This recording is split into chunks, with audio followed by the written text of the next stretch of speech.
کہ آیا میرا جو ایجنٹ ہے وہ امانت داری کر رہا ہے یا نہیں کر رہا. مثلا میں گھر بکوا رہا ہوں کسی کا، تو میں ادھر سے بھی پیسے چارج کر رہا ہوں، ادھر سے بھی چارج کر رہا ہوں، دونوں کا کہیں نہ کہیں ٹرسٹ ایک وہاں پہ شیک ہو رہا ہوتا ہے.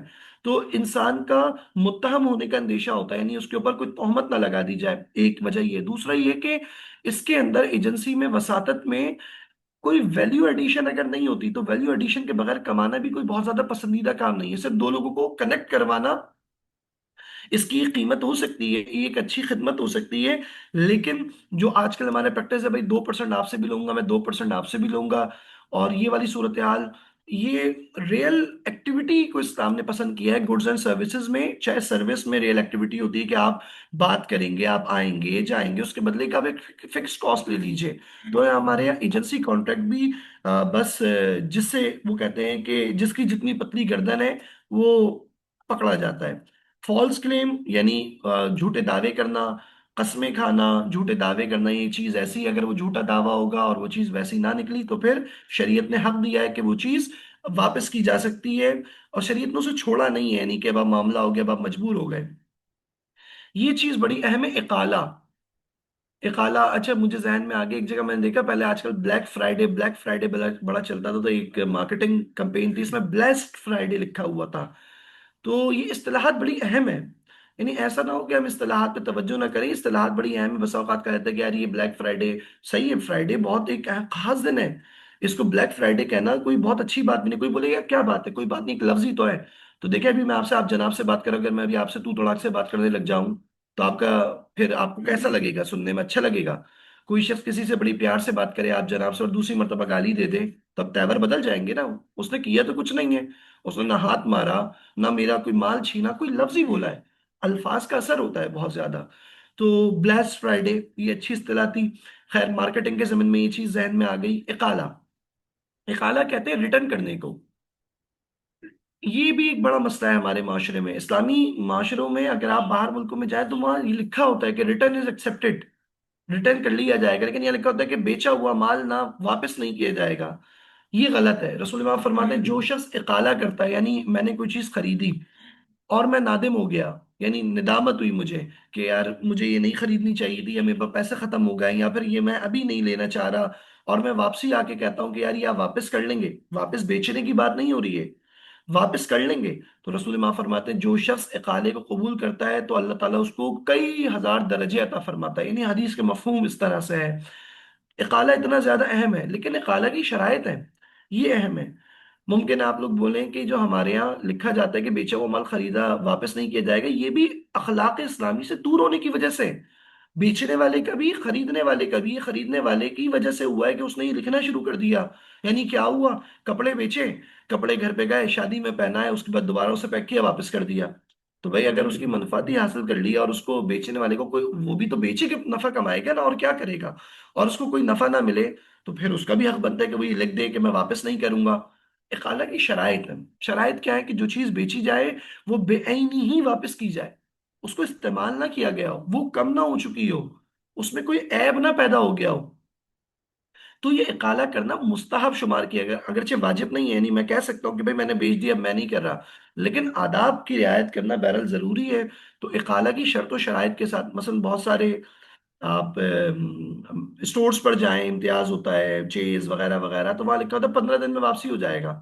بعض کھانے پینے کی چیزیں واپسی نہیں ہوتی، چونکہ اس میں رسک فیکٹر انوالو ہوتا ہے، کہ چونکہ ڈائریکٹلی کنزیوم ہوگا، اور عین ممکن ہے کہ کوئی شرارت کر دے. ظاہر ہے کہ حدیث میں یہ بھی آتا ہے کہ اگر معاشرے میں برائیاں عام ہیں تو تمہارا حسن زن کرنا غلطی ہے، اور اگر معاشرے میں نیکیاں عام ہیں تو تمہارا سوء زن کرنا گناہ ہے.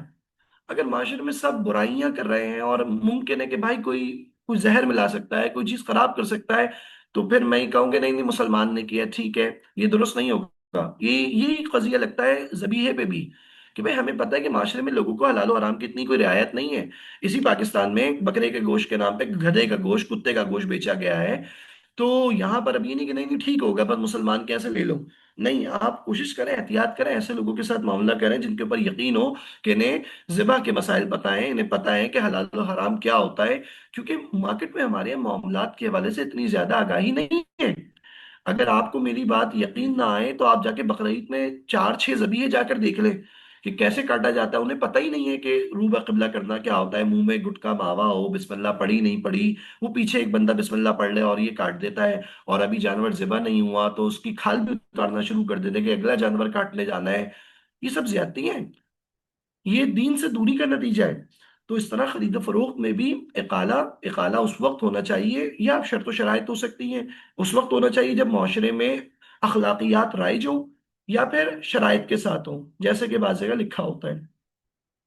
آخری چیز ہے خیارات۔ خیارات شریعت نے آپ کو ایک آپشن دیا ہے، خیار کا ترجمہ بھی آپشن سے کیا جاتا ہے، کہ مثلا کوئی چیز ہے جس کے اندر کوئی عیب نکل آیا، تو آپ نے ظاہر ہے کہ عیب دار چیز تو نہیں خریدنا چاہیے تھی نا، اور وہ معیوب نکل آئی، مثلا سونا چاہیے تھا 22 کیرٹ کا، وہ نکل گیا آیا 18 کیرٹ کا، تو اب یہ عیب ہے اس کے اندر ایک، یا پھر اس کے اندر کوئی سی دوسری دھات ہوئی ہے، تو یہاں پر عیب ہوگا، تو عیب کے نتیجے میں یا معاملہ آپ ختم کر سکتے ہیں، شریعت نے آپ کو حق دیا، یا آپ اس کا ڈفرینشل لے سکتے ہیں۔ اس طرح ایک خیار ہوتا ہے، خیار فوات وصف۔ خیار فوات وصف کیا ہوتا ہے؟ کہ مجھے کوئی کوالٹی چاہیے کسی چیز میں، عیب نہیں ہے، مطلب جانور کا سنگ نہیں ٹوٹا ہوا، لیکن میں چاہتا ہوں کہ طوطا بولنے والا ہونا چاہیے تھا، اور وہ ہے نہیں۔ مثلا یہ میں موبائل خرید رہا ہوں، اس میں یہ اپلیکیشن ہونی چاہیے تھی، یا کوئی خاص فیچر ہونا چاہیے تھا جس کی کوالٹی شمار ہوتا ہو، یا یہ رنگ ہونا چاہیے تھا، تو اس صورت میں شریعت نے اب بھی آپ کو حق دیا ہے۔ اس طرح خیار شرط، میں شرط لگا سکتا ہوں کہ یہ میں چاہے تو معاملہ 3 دن بعد ختم کر دوں، اور اگر آپ قبول کرتے تو مجھے حق ہے 3 دن کا۔ خیار تدلیس، خیار حیوان وغیرہ وغیرہ۔ تو یہ ایک چھوٹی سی کوشش ہے گویا ہماری طرف سے، کہ اگرچہ آپ لوگ اخلاقی حدیث پڑھنا چاہیں تو وسائل الشیعہ جلد نمبر 17، اور اسی طرح سے صحیح بخاری صحیح مسلم میں باقاعدہ کتاب البیوع کے اندر ایک پوری فہرست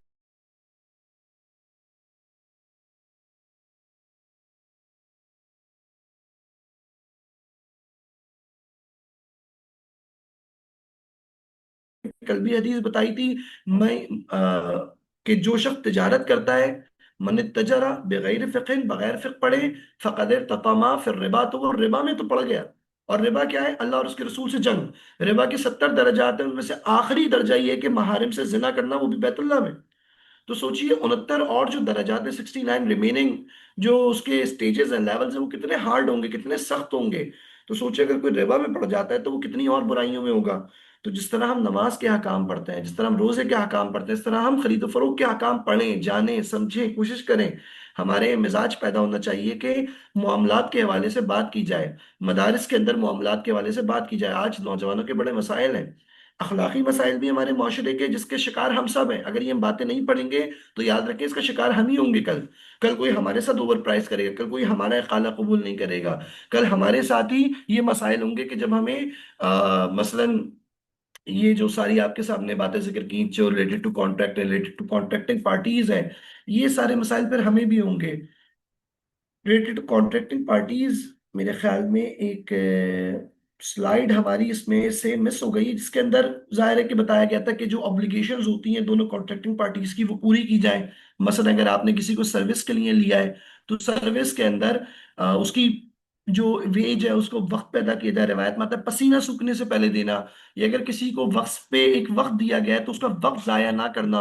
مثلا 9 بجے ٹائم ہے تو 9 بجے بلا کے کام 10 بجے شروع کروانا، یہ بھی اخلاقی آداب کے خلاف ہے۔ یا 6 بجے ختم ہونا ہے تو 8 بجے تک بٹھائے رکھنا، ہمارے آفس کلچر میں، کارپوریٹ سیکٹر میں یہ بہت زیادہ ہے، اور معذرت کے ساتھ اس کو ایک بہت ہی پازیٹیو جیسچر کے طور پہ لیا جاتا ہے کہ اگر کوئی شخص 5:30 بجے چلا گیا تو وہ تو کام چور ہے، لیکن اگر کوئی 8 بجے تک بیٹھتا ہے تو وہ بہت چہیتا ہو جائے یا اس کی بڑی پروموشن ہو جائے۔ یہ خود ایچ آر کی بھی اخلاقی تربیت کی ضرورت ہے۔ ایچ آر جو ٹیلنٹ ایکوزیشن ڈپارٹمنٹس ہوتے ہیں ان کے، کہ بھائی یہ معیار نہیں ہے، معیار کام ہے، معیار آپ کی ایکسلنس ہے کہ آپ کام وقت پہ انجام دیتے نہیں دیتے۔ اور ظاہر ہے کہ آپ کی فیملی لائف اور آپ کی پروفیشنل لائف میں بیلنس ہونا بھی بہت ضروری ہے۔ تو یہ کچھ مختصر سی باتیں تھیں، انشاءاللہ اب ہم 2 4 سوالات لے سکتے ہیں۔ پہلے جو سوال چیٹ میں آئے ہیں ان کو دیکھیں گے، اس کے بعد پھر آپ کے سوالات کو ہم دیکھتے ہیں۔ یہ چیٹ کے، اچھا جی، چیٹ کے سوالات کو ہم دیکھ لیتے ہیں۔ مرابع کاسٹ اینڈ پروفٹ ڈسکلوزڈ، جی بالکل ایسا ہی ہوتا ہے، مرابع میں کاسٹ اور پروفٹ ڈسکلوز کرنا ضروری ہوتا ہے۔ مولانا صاحب what about value addition in alteration, please clear this. دیکھیں آلٹریشن کا مطلب میں کیا لے رہا ہوں؟ آلٹریشن کا مطلب ہے کہ اس چیز میں